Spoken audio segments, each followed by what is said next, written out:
La cigale, ayant chanté tout l'été, se trouva fort dépourvue quand la bise fut venue. À la lecture du rapport d'orientation budgétaire, il semblerait que ce soit encore l'été pour l'exécutif parisien. Mais gare à la bise qui risque d'être mordante à l'approche des grands défis qui se posent à Paris et qui ne se limitent plus à l'organisation des Jeux olympiques et paralympiques. Vous mettez en péril dans ce projet le financement de la transition écologique. Avec une baisse des subventions, des investissements de 150 millions d'euros, nous nous inquiétons de la bonne mise en œuvre du plan climat que nous allons examiner cet après-midi et qui requiert 500 millions d'euros de plus par an, soit 13 milliards d'euros d'ici 2050. C'est d'autant plus inquiétant que les recettes d'investissement sont en baisse. La manne des loyers capitalisés étant condamnée à se tarir après que vous l'ayez usé au-delà du raisonnable et de l'acceptable à hauteur de 1,2 milliard d'euros pour évidemment payer les dépenses de fonctionnement en hausse constante de 60 millions d'euros depuis 2014.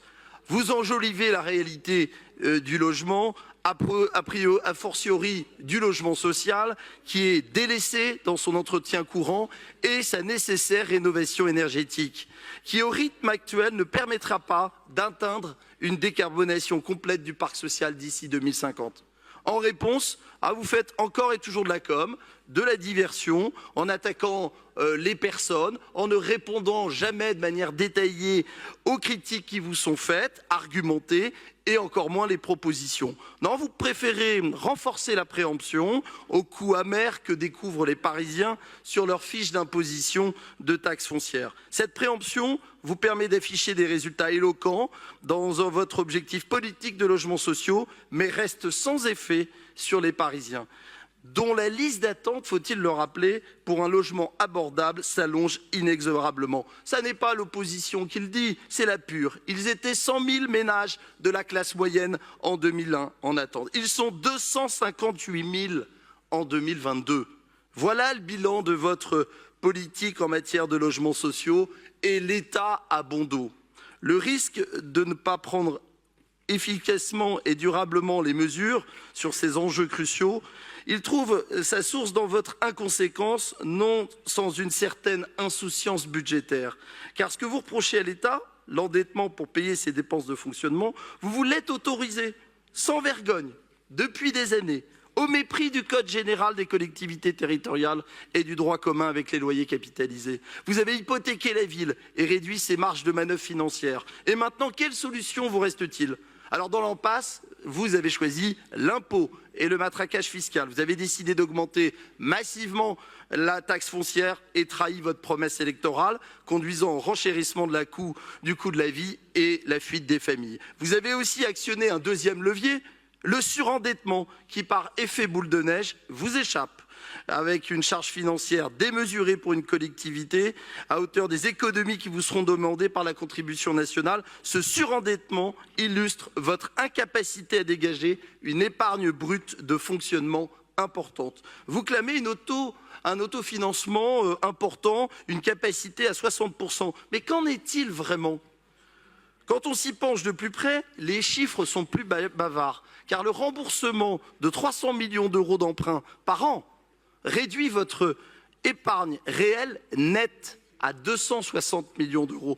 Et c'est une épargne réelle nette inférieure à l'épargne réglementaire.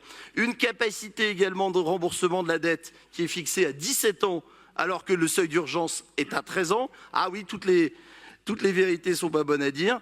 Et des recettes d'investissement au minimum. Voilà le résultat de vos orientations financières au détriment de l'adaptation de notre capital et des services publics de proximité.